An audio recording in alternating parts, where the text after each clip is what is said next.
Capítulo 1. Perdidos en el océano de datos. Big Data, aprendizaje automático, ciencia de datos, estadística y otras yerbas. ¿Te suena Hadoop, riesgo de valles, curva ROC, reproducing kernel, Hilbert Space, etcétera, etcétera? Y no entendieron nada, ¿verdad? Este capítulo es nuestra primera visita a la políglota metrópolis de los datos. Fracasaremos en nuestro primer intento de definir qué es Big Data, pero saldremos airosos diciendo que hasta ahora todos los intentos han sido fallidos. Visitaremos los bodegones nobles de la estadística y nos deleitaremos en los nuevos restobar del aprendizaje automático. Nos detendremos a apreciar el monumental edificio de datos que constituye Big Data y seremos testigos de algunas disputas entre viejos cocineros de la estadística y los nuevos chefs de la ciencia de datos. Y al finalizar el recorrido, tal vez ya no resulten tan raros algunos términos esotéricos del comienzo. Ahora hablemos del Elvis Presley de la ciencia de datos. Vida, muerte, resurrección y nueva muerte de Google Fruit Friends. En 2009, las autoridades habían decidido cerrar todas las escuelas por temor a la propagación de la pandemia de gripe A. Epidemias como la gripe A son un serio desafío para la salud pública y es crucial monitorear con precisión y rapidez su evolución, tanto en el espacio, por donde se reproduce, como en el tiempo, a qué velocidad. Se trata de una tarea compleja, aún para naciones desarrolladas como los Estados Unidos. En 2009, la forma de llevar a cabo el monitoreo en ese país era a través de un sistema de reportes estadísticos coordinados por el Centro para el Control y la Prevención de las Enfermedades, CDC. Las unidades hospitalarias, clínicas, hospitales, salas, etc., recababan información de las consultas por síntomas de gripe A, sus tratamientos y algunas características demográficas de los pacientes, género, edad, etc. Estos reportes eran agregados a nivel de ciudad, condado, estado y región y finalmente condensados en un informe a nivel nacional. Todo este proceso tomaba unos 10 días, demasiado tiempo para una epidemia peligrosa como la gripe A. En la antesala de la pandemia, la empresa Google propuso un ingenioso mecanismo, Google Fruit Trends, que prometía bajar el rezago informativo de 10 días a tan solo uno, un gol de media cancha de Big Data. Hoy estas localizaciones de datos no nos resultan tan extrañas. Por ejemplo, existe una simpática opción en Google Maps que se llama Tus Rutas, que tiene un pasmoso detalle y te muestra todos los lugares en los que estuviste durante el día. Tu ruta al trabajo, la bicicleteada junto al río, las 3 cuadras que te desviaste para comprar leche en el supermercado, etcétera, etcétera. Además de nuestra localización geográfica, Google ve y atesora las canciones, libros, colegas, restaurantes, zapateros, vendedores de heladeras, direcciones, teléfonos del delivery y absolutamente todo lo que hemos buscado. Y también te muestra cuando una mamá atemorizada escribió "Mi hijo tiene gripe A" en el buscador y cuando otra persona puso "Tengo fiebre, tos y estoy fatigado". O también cuando otro tipió "remedios influenza". Ahora veamos cómo Google intervino en el análisis de datos en el marco de la pandemia. Veámoslo en detalle. Los expertos de Google cruzaron los 2.340 datos de porcentaje de visitas a hospitales con la proporción de búsquedas relacionadas con la gripe A en cada periodo y región. Fácil no fue. Hay que empezar por definir qué significa búsquedas relacionadas con la gripe A, lo que requiere un delicado trabajo de curación, es decir, decidir qué términos y frases se relacionaban estrictamente con esta enfermedad y cuáles no. Luego de concluir esta delicada tarea, Google dispone de 2.340 pares de datos. La intensidad de visitas a hospitales por gripe A provenientes de la información oficial y las búsquedas en Google de términos relacionados con la enfermedad proporcionadas por la misma empresa. Esto para cada región, año y semana. Con estos datos, los científicos de Google construyeron un modelo para predecir la intensidad de gripe A sobre la base de intensidad de búsquedas. Típicamente, para aprender a manejar alguna técnica en una clase de estadística, los alumnos estiman algún modelo simple usando datos reales. Cuando hablamos de modelo, no es entendido como un ideal, sino como una representación matemática o computacional de la realidad. Los científicos de Google estimaron 450 millones de modelos alternativos para elegir el que mejor predice la gripe A sobre la base de intensidad de búsquedas.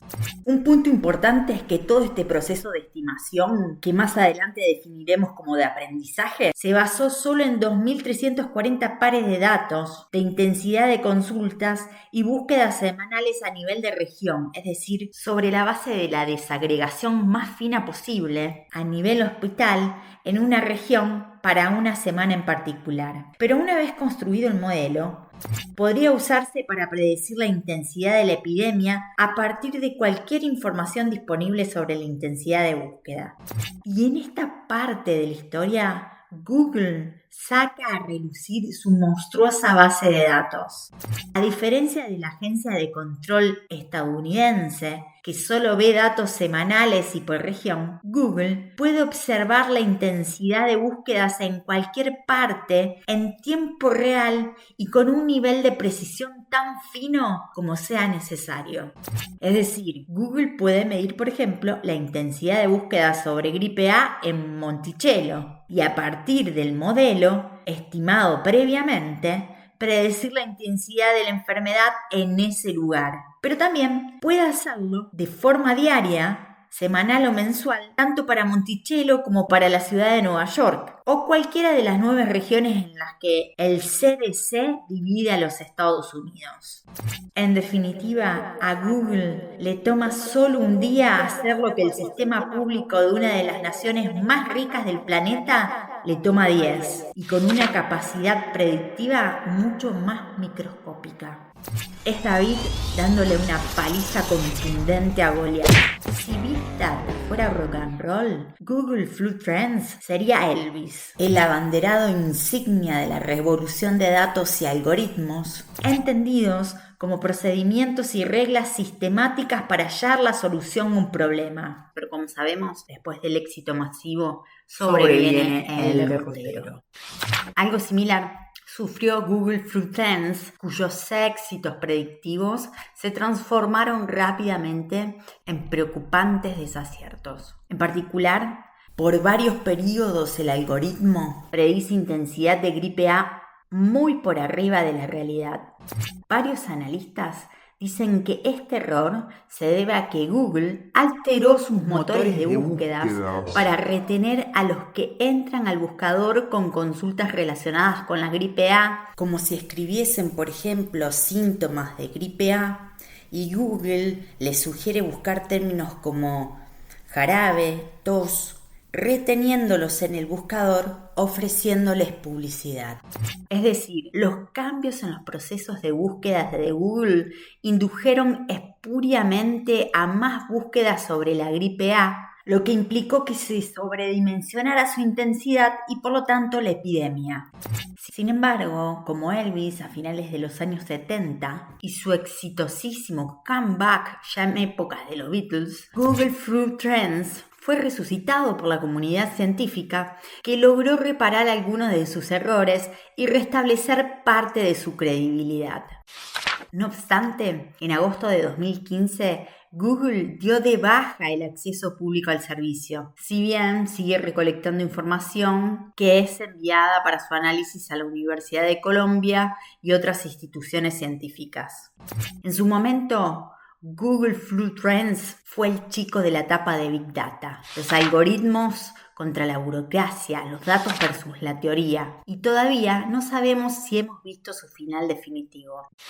Dice el autor: hace unos 30 años que me dedico profesionalmente a la estadística y cada 5 5 años emerge una tecnología destinada a barrer con todo lo existente para luego desvanecerse con la misma intensidad. Entonces hago mías las palabras de Charly García que dicen: mientras miro las nuevas olas, yo soy parte del mar. El sentido de la vida, ¿sabes cuál es? Disfrutar del paso del tiempo. Tanto a lo que se refiere a la actitud suspicaz de quien vio ir y venir las modas, como la del propio García, que no dudó en reemplazar su larga melena hippie por uno de esos raros peinados nuevos y abrazar la nueva tecnología musical de los 80 para mantener intacta su creatividad de los 70. En tecnología y en ciencia, quien se cierra en las innovaciones porque cree que van a pasar de moda, recuerda al adolescente que no se baña porque total me voy a volver a ensuciar, y a la larga termina viviendo en escasas condiciones de higiene. El derrotero de Google Food Trends es una linda alegoría de lo que sucede actualmente. Los talibanes de los datos creen que Big Data reemplazará todo tipo de conocimiento y solo ven su parte exitosa. Los escépticos, por el contrario, creen que es una moda pasajera y únicamente relatan su costado negativo. A nosotros nos toca contar toda la historia de éxitos y fracasos, de aciertos y aprendizajes, de revoluciones y fiascos, de muertes y resurrecciones, e inferir lo que todavía no hemos visto. Pero, ¿de qué hablamos cuando hablamos de Big Data? La revolución de Big Data vino acompañada de términos como Seahorse, un entorno no visual, Hadoop, un sistema de código abierto, o Hummingbird, una biblioteca virtual de programación. Y uno de los enormes problemas de cualquier tecnología de moda es que viene acompañada de jerga, un catálogo de extraños términos, muchos en inglés e intraducibles, que sirve tanto a los efectos de designar objetos nuevos e imposibles de nombrar con los viejos términos, como la de crear una innecesaria barrera a la entrada, al solo efecto de impresionar a los novatos en las reuniones de amigos, como si realmente fuese necesaria una nueva palabra para referirse al agua tibia. La propia expresión Big Data es jerga. Cualquiera que haya permanecido durante 15 minutos en una clase de inglés se da cuenta de que Big significa grande y que Data son datos. No intentaremos ninguna traducción del término porque no hay ninguna comúnmente aceptada y porque tampoco está claro que Big Data tenga un significado preciso. Este libro debería comenzar aclarando entonces qué es Big Data. Lo más obvio es decir que Big Data son datos masivos, pero en realidad se refiere al volumen y tipo de datos provenientes de la interacción con dispositivos interconectados como teléfonos celulares, tarjetas de créditos, cajeros automáticos, relojes inteligentes, computadoras, personas, dispositivos de GPS, recalculando, y cualquier objeto capaz de producir información y enviarla electrónicamente a otra parte.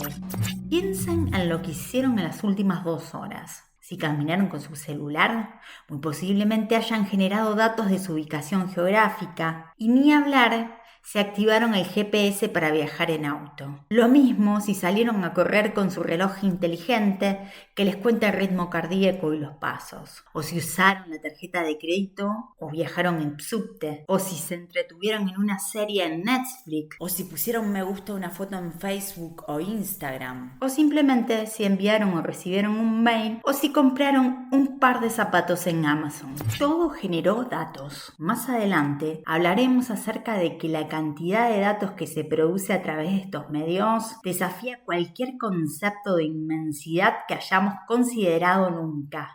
Pero el volumen, Big, es solo una parte de la historia. A diferencia de una encuesta sistemática como una encuesta política o esas que todavía funcionan por teléfono de línea, los datos de Big Data son anárquicos y espontáneos.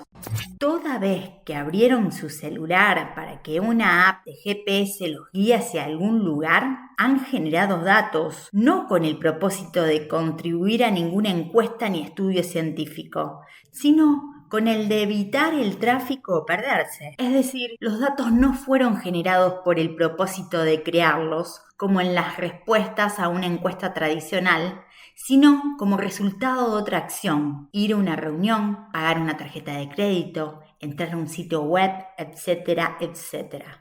Entonces, los datos de Big Data no son más de los mismos viejos datos de encuestas, registros administrativos, etcétera, sino un animal completamente distinto.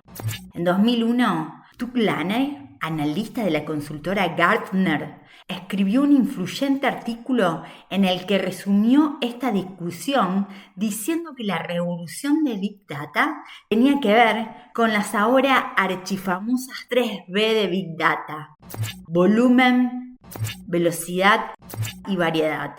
La primera de las B hace referencia a Big, mucho. La segunda se refiere a que los datos de Big Data se generan a una velocidad que los hace disponibles a una tasa prácticamente virtual en tiempo real. Y la tercera, variedad, remite a la naturaleza espontánea, anárquica y amorfa del objeto que ahora llamamos dato. Un tweet, una posición geográfica de un GPS o una foto. Todo constituye un dato, muy lejos de los datos tradicionales, esos que uno imagina prolijamente ordenados en una planilla de cálculo. El truco comunicacional de las 3B es efectivo para decir que Big Data es bastante más que muchos datos. Pronto fue necesario agregar una cuarta B, veracidad, término que se refiere a que la naturaleza ruidosa y espontánea de los datos de Big Data contrasta con los datos burocráticos o de encuestas tradicionales, usualmente sometidos a puntillosos ejercicios de validación. Pero en algún momento lo de la B se desmadró y añadir una más a la lista original se transformó en algo no muy distinto de la casa de Pokémon, otra tontera social. De hecho, Tom Schaffer habla de las 42 B de Big Data, una ridiculez. Una definición que abarque 42 conceptos es cualquier cosa menos una definición. Este libro no adopta ninguna definición precisa de Big Data, porque es seguro que entre las 3B iniciales y las 42 del chiste de Schaffer hay dimensiones relevantes por abarcar y no querríamos pecar ni por omisión ni por inclusión innecesaria. Nos conformaremos con decir que Big Data se refiere a la copiosa cantidad de datos producidos espontáneamente por la interacción con dispositivos interconectados. Otro asunto. Los amplificadores de Big Data van hasta 11. ¿De cuántos datos hablamos cuando hablamos de Big Data? Allá por los años 70, los viejos jockeys, ahora DJ, clasificaban los temas musicales en lentos y en movidos. Sí, lentos y movidos. Y una irritante práctica de novato era, ante un tema, preguntar: ¿es lento o movido? Y algo igualmente molesto ocurre con quien pregunta si por arriba de cierto número de datos estamos hablando de Big Data.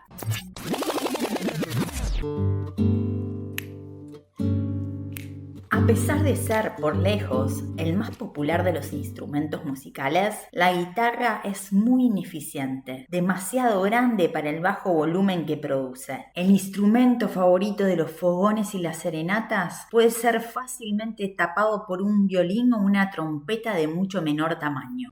La guitarra eléctrica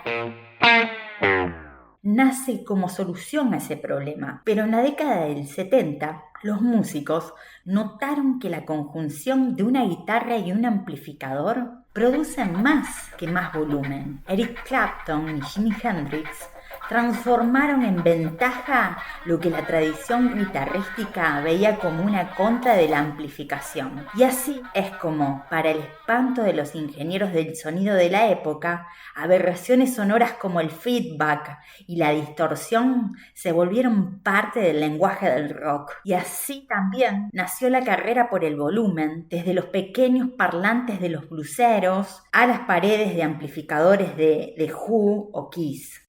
Esta carrera alocada por el volumen es parodiada en This is Spinal Tap, la desopilante película que se mofa de los excesos del rock. En una memorable escena, un guitarrista muestra orgulloso su amplificador a un periodista y le dice: nuestros amplificadores suenan más fuerte porque el volumen va hasta 11. El atónito reportero preguntó: ¿Y por qué suenan más fuerte? A lo que el guitarrista le respondió: los amplificadores de cualquier estúpido van hasta 10, y una vez que están en 10, ¿a dónde podés ir? A 11, uno más fuerte.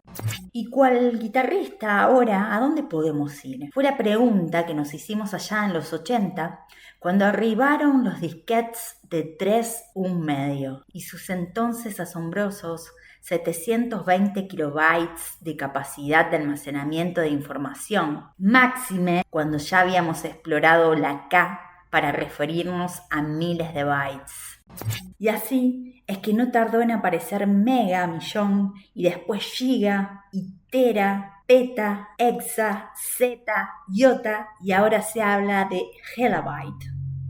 Un helabyte es una unidad de medida de almacenamiento de datos propuesta equivalente a 10 a la 27 bytes, 1 seguido de 27 ceros.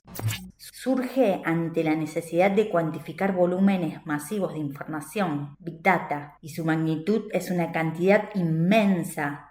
Hela más 1, gritaría Tufnell y cualquier niñito de la primaria conscientes del segundo axioma de Peano, ese que dice que todo número natural tiene un sucesor y que no hay tal cosa como un número entero más grande que todos los otros. Y así como a los pequeños les gusta que les cuenten cientos de veces la misma historia, a nosotros nos agrada que nos repitan hasta el hartazgo la saga del arrollador avance del volumen de información, lo que justifica esos extraños términos como peta, zeta, iota. Y como todo autor se debe a su público, vayan aquí algunos ejemplos. En los últimos 2 años, en todo el mundo hemos creado más datos que en toda la historia de la humanidad. Cada segundo se crean 1,7 megabytes de información nueva. Los usuarios de Facebook envían 31,25 millones de mensajes y miran 2,77 millones de videos por minuto. En 2015 se sacaron 100.000 millones de fotos. Ejemplos que aún condenados a una prematura obsolencia hemos escuchado cientos de veces y nos producen una aparatosa sensación de falso asombro, como la tía sorprendida por lo grande que está el nene cada vez que nos visita. Un hito de la estadística fue el descubrimiento de la T de Student en 1908. La historia es archiconocida para quienes hayan tomado un curso de estadística. Para los que no, el tal Student era en realidad William Seeley Gosset, que descubrió una importantísima fórmula mientras trabajaba en la empresa Guinness. Sí, la de la cerveza, que prohibía a sus empleados publicar resultados con sus nombres, de ahí el uso del seudónimo. Sin entrar en detalles, la T de Student es una mejora con respecto a la famosa campana de Gauss para tamaños de muestras pequeñas. De hecho, la tabla de valores de la T de Student se corta abruptamente en 30 datos, porque de ahí en más no hay mucha ganancia en usar la fórmula de Gosset en vez de la de Gauss. Sobre la base de esta apreciación, muchos estudiantes de estadística responden erróneamente 30 cuando les preguntan cuán grande es una muestra grande. Se trata tal vez de uno de los disparates más grandes de la práctica estadística. 30 observaciones era una cifra normal para los estudios de estadística desde la época de Gosset, cifra que resultó irrisoria junto a números como el 1 seguido de 27 ceros de Hela, y comparado con el volumen de datos que hoy un estudiante de la escuela secundaria puede bajar con un clic para hacer un trabajo práctico. ¿Es cierto que desde Gosset a la actualidad el conocimiento relevante creció a una proporción similar a la del volumen de datos? No, pero estamos mejor. Entonces, la pregunta clave es cuánto mejor estamos. Cuando hace poco alguien preguntó en las redes sociales cuán grande debía ser una base de datos para considerarla de Big Data, un reconocido programador respondió: si no entra en Excel, es Big Data. Afirmación que muchos tomaron literalmente y el resto como una chanza al estilo de Louis Armstrong cuando le preguntaron qué era el jazz, que muchos tomaron literalmente. La PETA o lo que sea, las ventajas de Big Data no necesariamente vienen de Big.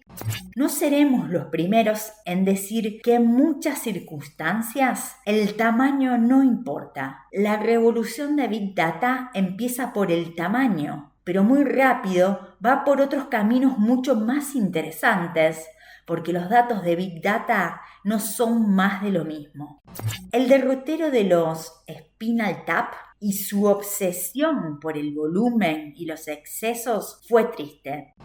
El final de la película los muestra decadentes y ridículos, intentando acomodar en vano sus masivos amplificadores y su aparatosa escenografía en los pequeños teatros donde terminaron tocando, porque la calidad de su música había crecido muchísimo menos que su volumen. Por el contrario, la guitarra no ha caído un ápice en su popularidad todavía infaltable en cualquier reunión de amigos. ¿Será la conjunción del copioso volumen de datos, los métodos de análisis y procesamiento y las ideas lo que garantizará que Big Data siga el derrotero del noble instrumento de Paco de Lucía y Andrés Segovia? Hay tantas cosas, yo solo preciso dos. Mi guitarra y vos. Ahora veamos la máquina de aprender. Así como hacen falta dos para bailar el tango, la contracara de la explosión de Big Data son los métodos utilizados para su análisis. Machine Learning es el nombre que reciben las técnicas computacionales, matemáticas y estadísticas asociadas al fenómeno de Big Data. Y si es difícil traducir Big Data, Machine Learning es todavía más delicado, pero afortunadamente la práctica parece haber convergido en un aprendizaje automático. Todo parece sugerir que hay máquinas que aprenden automáticamente y que la cuestión de los muchos datos cumple un rol importante. Aclarar esta cuestión es uno de los temas centrales de este libro, a tal punto que el capítulo 5 estará dedicado por completo a esta cuestión. Los métodos de aprendizaje automático caen en la frontera entre la computación y la estadística. Ambas reclaman su paternidad, aunque en estadística se habla de aprendizaje estadístico. Si bien existen diferencias entre automático y estadístico, la línea divisoria es difusa y en este libro los tomaremos como sinónimos, enfatizando las diferencias cuando sea relevante. A fin de entender qué es esto de Machine Learning, pensemos en un ejemplo simple.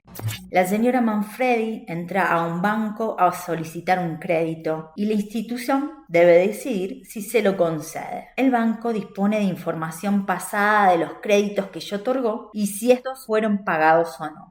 Así, en su base de datos, se encuentra el caso del señor Aberastain, quien en el momento de solicitar el crédito tenía 32 años, con un trabajo estable como abogado, una casa y un auto, y que pagó el crédito asignado en tiempo y forma. Y también el del señor Batuone, de 43 años, soltero, sin hijos y de profesión jugador internacional de póker que nunca pagó su crédito.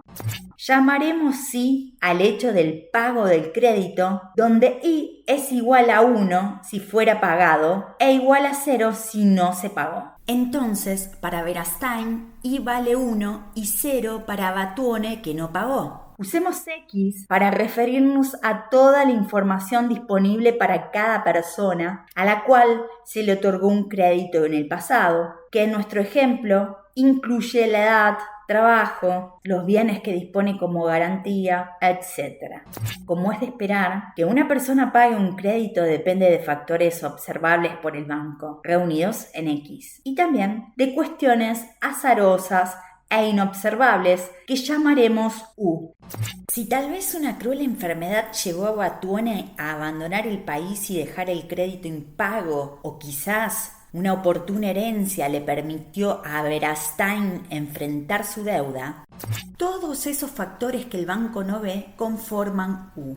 Con esa información, el banco construye un modelo matemático que de forma diagramática funciona de la siguiente manera: F, X, U, Y. La forma de leer este objeto, que todavía no es ninguna fórmula, es la siguiente. Para una persona cualquiera con la información previa X y cuyo azar o cuestiones inobservables fueron U, el modelo F predice que ocurrirá Y, que si vale 1 significa que se predice que la persona pagará el crédito y que no lo hará si vale 0. El principal objetivo de Machine Learning es explorar los datos pasados para construir el modelo F que predice de la mejor manera Y. Construir el modelo significa dar con una suerte de fórmula matemática que funcione para las predicciones. Una vez que el modelo esté construido, podríamos alimentarlo con la información de la señora Manfredi y ver si el modelo predice que hay que darle el crédito, Y es igual a 1 o no, Y es igual a 0. En la vieja visión de la estadística, la idea es estimar el modelo F propuesto por una teoría o tal vez por la experiencia previa. El modelo venía de afuera del problema y los datos se usaban solo para estimarlo.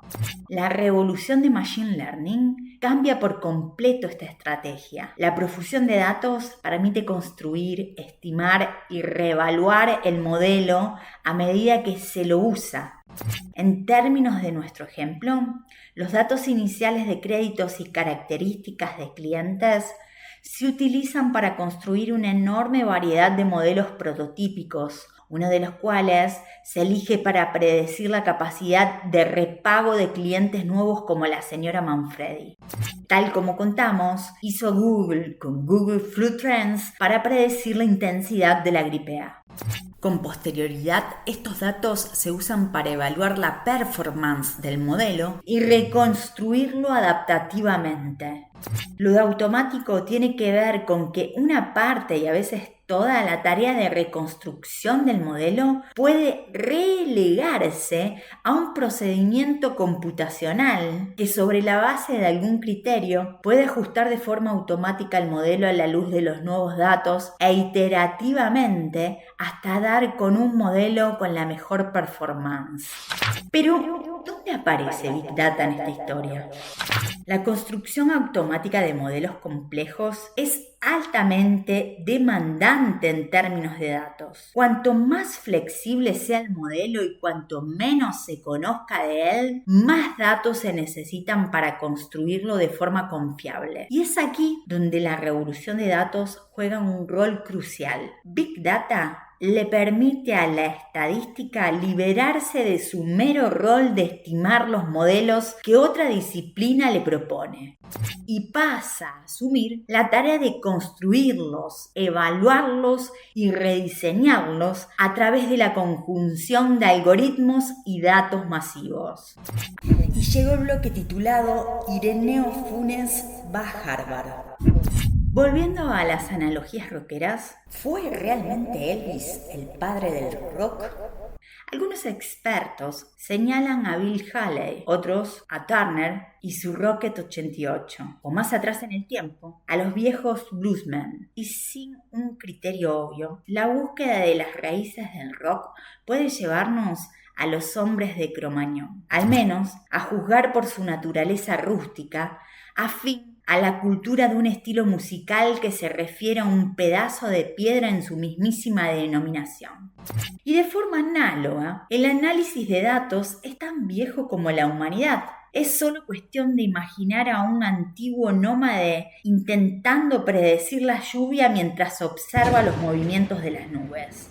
Pero en los últimos 2 siglos, la estadística se estableció como una disciplina concreta más allá de la matemática, nutriéndose de los progresos en el cálculo de probabilidad, en las épocas de Gauss o Laplace, o más recientemente del arrollador avance de la computación.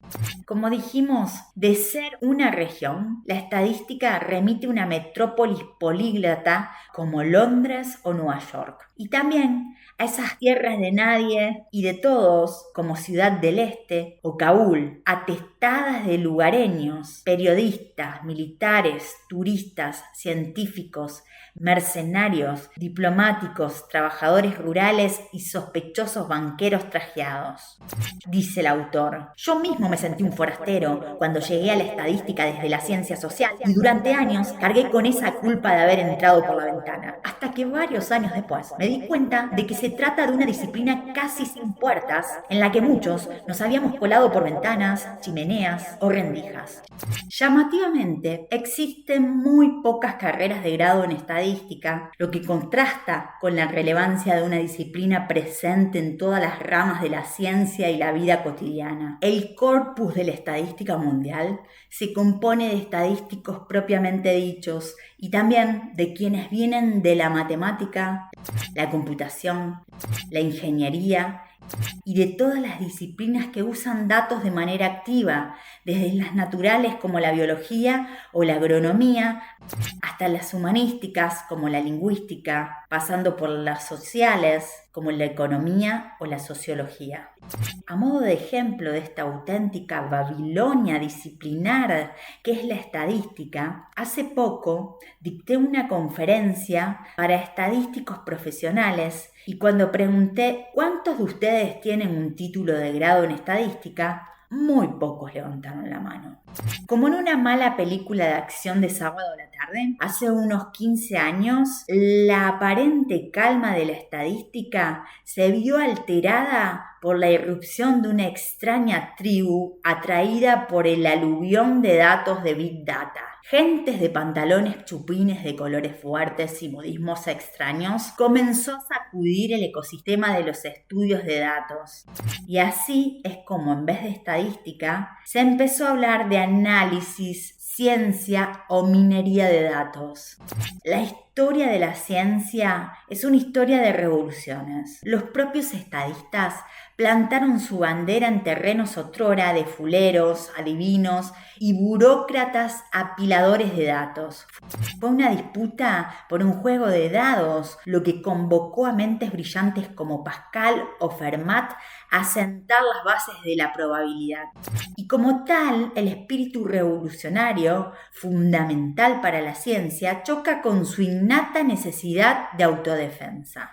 Así es como, ante la explosión de Big Data, la estadística clásica se siente como la protagonista de Casa Tomada en el brillante y alegórico cuento de Julio Cortázar, que relata las peripecias de dos hermanos que habitan una enorme casa y que ante la supuesta presencia de extraños, día a día se recluyen en espacios cada vez más pequeños de la casona.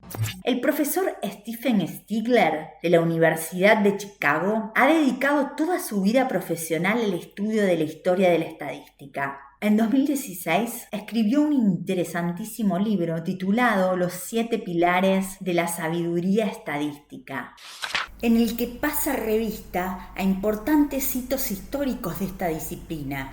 Con respecto al fenómeno que nos ocupa, dijo: Funes es Big Data sin estadística, frase que tuvo un inmediato impacto en la profesión y causó una gran polémica. El Funes en cuestión es Ireneo Funes, un extraño personaje del universo de Jorge Luis Borges, el insigne escritor argentino. Se trata de un muchacho con una memoria prodigiosa que podía y quería recordar detalles insignificantes para cualquier otro mortal, a tal punto que reproducir los eventos de un día le tomaba 24 horas. Lo llamativo en Funes es tanto su capacidad para recordar pormenores como su necesidad de hacerlo y su postura tercamente escéptica ante cualquier intento de abstracción. Según Borges, Funes opina que pensar es olvidar diferencias, generalizar, abstraer. En el abarrotado mundo de Funes no había sino detalles casi inmediatos. En relación con la invasión al campo de la estadística, la reacción de Stigler no deja de ser pasivo-agresiva, como la del cumpleañero, que una vez debajo de la piñata, primero empuja a sus amigos para luego poder quedarse con más caramelos. Actitud esperable de una disciplina histórica que ve amenazada su hegemonía sobre el análisis de datos. Tal fue el revuelo que el director del prestigiosísimo Departamento de Estadística de la Universidad de Harvard organizó un seminario llamado Funes y Big Data para discutir estas cuestiones de la pertinencia de la estadística a la luz de la potencial invasión de otros practicantes. Por cierto, Funes es Big Data sin estadística. Los datos por sí solos son cacofonía pura.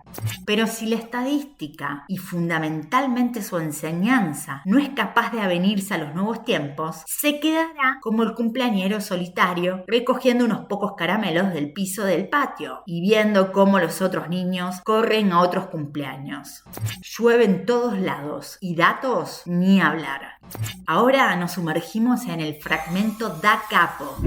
Y dice el autor, algo viejo, algo nuevo y algo prestado, dice una máxima de los casamientos, que se aplica de manera idéntica a la tecnología. En este libro veremos que lo mejor de Big Data aparece cuando confluyen los conocimientos de la tradición de la ciencia con las innovaciones. Este capítulo intentó delimitar el ámbito de acción de tres ideas: Big Data, estadística y aprendizaje automático. Un punto central es que el concepto de Big Data va mucho más allá de lo que su etimología sugiere en relación con el tamaño. New, nuevo, more, más, right, correcto. Data son términos que quizás describan mejor la naturaleza disruptiva del fenómeno.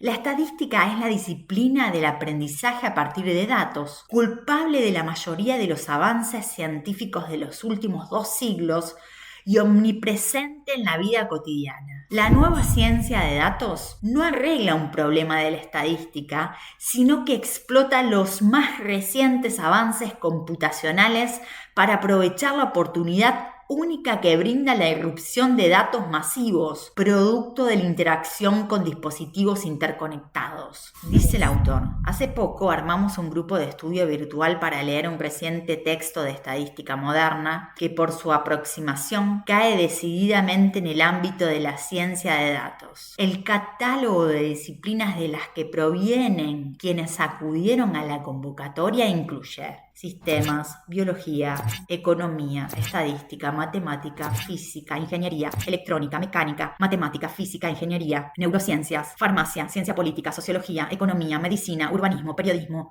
negocios e historia.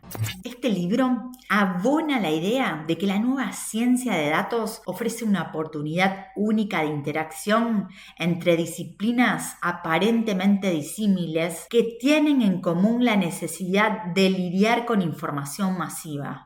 A los científicos honestos nos toca desarmar el Boca River de los datos y crear una suerte de Beatles Rolling Stones. Don't let me down. Que contrariamente a lo que muchos creen, eran buenos amigos, se admiraban, compartían la pasión por el blues y el rock de raíces y ajenos a las discusiones de sus fanáticos extremos, crearon música memorable.